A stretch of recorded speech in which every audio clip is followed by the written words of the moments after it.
guys, welcome to today's video. In today's video, we'll look into a scenario in which Somaliland forms an empire. Also, Somaliland becomes a country, which kind of technically is, with it quickly engaging in war with Somalia.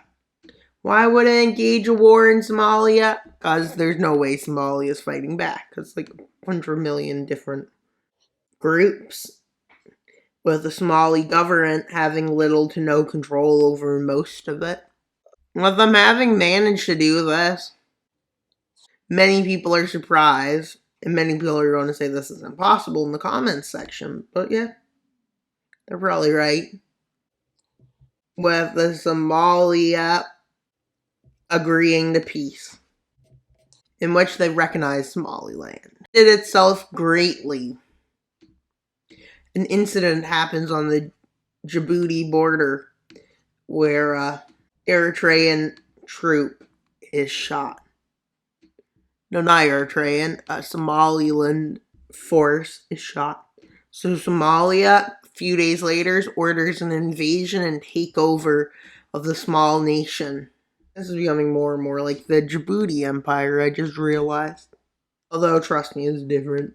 But I'm now going to war with Yemen after Yemen sunk one of their ships, supposedly. But probably didn't. But they quickly take the upper hand against Yemen, because Yemen is like falling apart. And well, you might be right, Yemen is falling apart. And nobody cares, because they're not Ukraine. Legitimately. You just said something that may or may not be entirely considered truthful. But don't worry. With them annexing all of the South, basically, and leaving the rest as a puppet, because if they don't, they'll collapse. With them now deciding to go to war with Eritrea. Why would they do this? As they can. And how is Somaliland so strong? Don't ask me. This is probably like the first unrecognized country I decided to make an empire for. With Eritrea, despite having a big army, still falling to the collapse. Still collapsing, which they get fully annexed. With them going to war with Ethiopia. They offer Somalia some lands. So Somalia joins them. And when Somalia joins them? Well, this is a front line that they're invading Ethiopia from. A hard nation to invade, nonetheless. Well,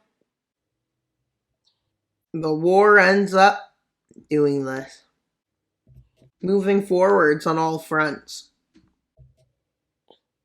But like, when people invade Ethiopia and Hearts of Iron 4, they're completely pushed back. Legitimately. Good thing this isn't a game. But they didn't realize the strength of this pocket. Literally. With a breakthrough being made on the southern front and the northern front. Well, more so probably the eastern front. And then the northern front sees some success. Even linking up with the western front. With a breakthrough in the southern front, managing to encircle a bunch of Ethiopian troops. But Ethiopia launches a counterattack. And where do they have the most success? Well, right in the western front. Almost pushing back to the border. But unfortunately for Ethiopia, that's doomed to fail as a breakthrough happens in the... Yeah, this is getting southern front. Breakthrough in the north pushes down and even manages to take the capital. With Ethiopia not able to fight back or make any moves towards it. They're completely cut off. And while it collapses, Ethiopia does. Let's see how the peace treaty goes. The Somaliland Empire has been formed. The strongest Somaliland's ever been. And well, it's probably unstable and probably going to collapse. Though, maybe Somaliland benefited and became rich. Hard to say, go either way.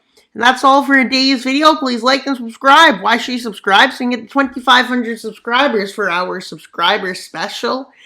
And can get to 2,800 subscribers by July 1st.